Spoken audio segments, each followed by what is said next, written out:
Somewhere in the last few months, without a press conference, without a headline on the evening news, and without a single letter arriving in your mailbox, the IRS quietly rewrote a significant portion of the rulebook that governs how Americans save for retirement. No announcement, no fanfare, just a technical notice published on IRS Gov, and yet, buried inside that notice are 7 specific changes that could affect how much you're allowed to save, how that money gets taxed, and whether you're even eligible for certain retirement accounts anymore. My name is Finn, and this is Finn Retires, the channel that exists to translate exactly this kind of quiet, easy-to-miss government paperwork into plain English before it costs you money. If this is your first time here, please hit that subscribe button right now before we go any further. Today's video is one of the most practically useful ones we have ever put together, because these 7 changes apply broadly, whether you are already retired and helping guide a spouse or adult child, or whether you're still actively working and saving.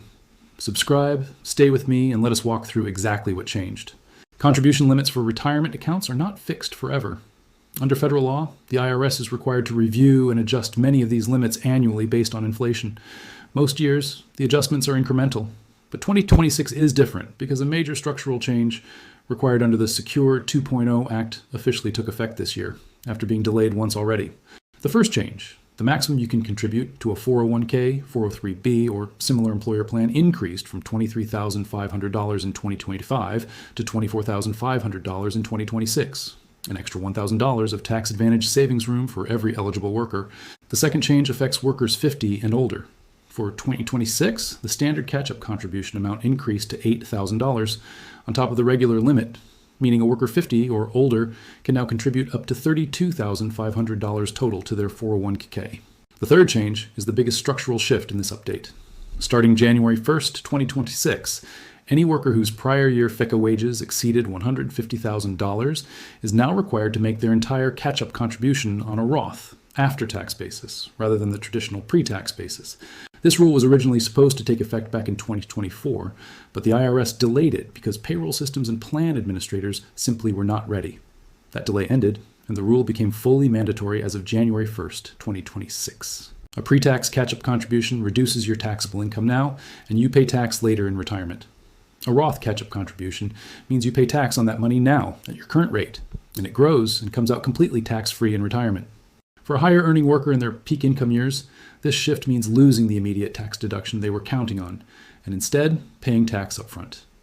There's a long-term silver lining, tax-free growth, but the immediate cash flow impact this tax season is real, and it's based on your prior year's wages, not this year's. The fourth change is the super catch-up contribution, another Secure 2.0 provision. If you turn 60, 61, 62, or 63 at any point during 2026, you qualify for an enhanced catch-up limit of $11,250, noticeably higher than the standard $8,000 catch-up. This super catch-up amount replaces the standard catch-up limit rather than stacking on top of it. You get the higher number specifically during those 4 years, from age 60 through 63, then it reverts back once you turn 64. It's worth confirming directly with your plan administrator that your plan offers it. The fifth change moves to individual retirement accounts. The contribution limit for both traditional and Roth IRAs increased to $7,500 for 2026. The IRA catch-up contribution for savers 50 and older increased too, now an additional $1,100, up from $1,000 the year before. The sixth change involves the income phase-out ranges that determine whether you can deduct your traditional IRA contributions. If you or your spouse is covered by a workplace retirement plan, your deduction eligibility phases out once your income crosses a certain threshold. For 2026, that range for single filers moved to between $81,000 and $91,000, up from $79,000 to $89,000 in 2025. For married couples filing jointly, the range moved to between $129,000 and $149,000. Some retirees and near retirees who were previously phased out of a full IRA deduction because their income sat just above the old threshold may now qualify for a full or partial deduction in 2026 simply because the range moved upward. The seventh and final change follows a similar pattern for Roth IRA contributions. The income phase-out range increased for 2026 to between $153,000 and $168,000 for single filers, and between $242,000 and $252,000 for married couples filing jointly. Above the upper threshold, you cannot contribute directly to a Roth IRA at all, regardless of how much you want to save there. If your income has hovered right around the old threshold, it's worth checking again, Some previously ineligible savers now qualify for a full or partial contribution in 2026. Most people set up their retirement contributions once and leave them running on autopilot for years. The problem is that every single number we just covered changed for 2026, some meaningfully. A worker still contributing the same fixed amount from years ago may be significantly undersaving relative to what they're now allowed to contribute. Let me walk through a real example. Consider someone named Patricia, 61 years old, still working as a regional sales director, earning approximately $165,000 in FICA wages last year. She has maximized her 401k catch-up contributions for years, always taking the pre-tax deduction. Under the new Secure 2.0 rule, because her prior year FICA wages exceeded $150,000, her catch-up contributions for 2026 must now go into a Roth account on an after-tax basis. But because Patricia is 61, she also qualifies for the enhanced super catch-up limit of $11,250 rather than the standard $8,000. Her total contribution ceiling is actually higher this year, but the tax treatment of a meaningful portion has fundamentally changed, something she needs to plan for in advance, not discover in April. Here's what I want you to do. First, if you're still working and contributing to a 401k or similar plan, confirm the specific new limits that apply to you for 2026.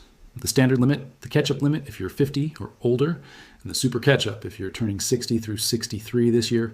Second, if your prior year FICA wages exceeded $150,000, specifically confirm with your plan administrator that your catch-up contributions are being correctly directed to a Roth account, and factor the after-tax cash flow impact into your 2026 budget.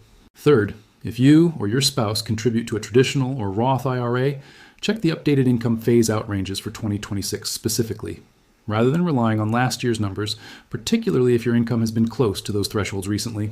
Fourth, if you have adult children or family members still in their working years, consider sharing this information with them directly.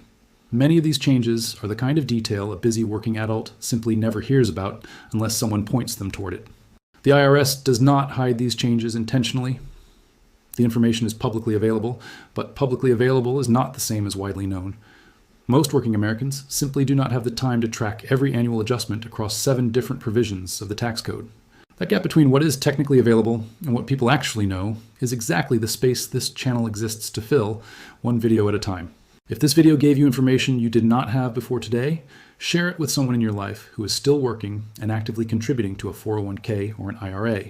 For the right person, knowing these updated limits could mean thousands of additional dollars saved this year alone.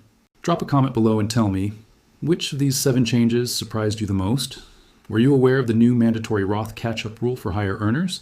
Did you know the Roth IRA income limits moved high enough that you might now qualify again? I read every single comment personally.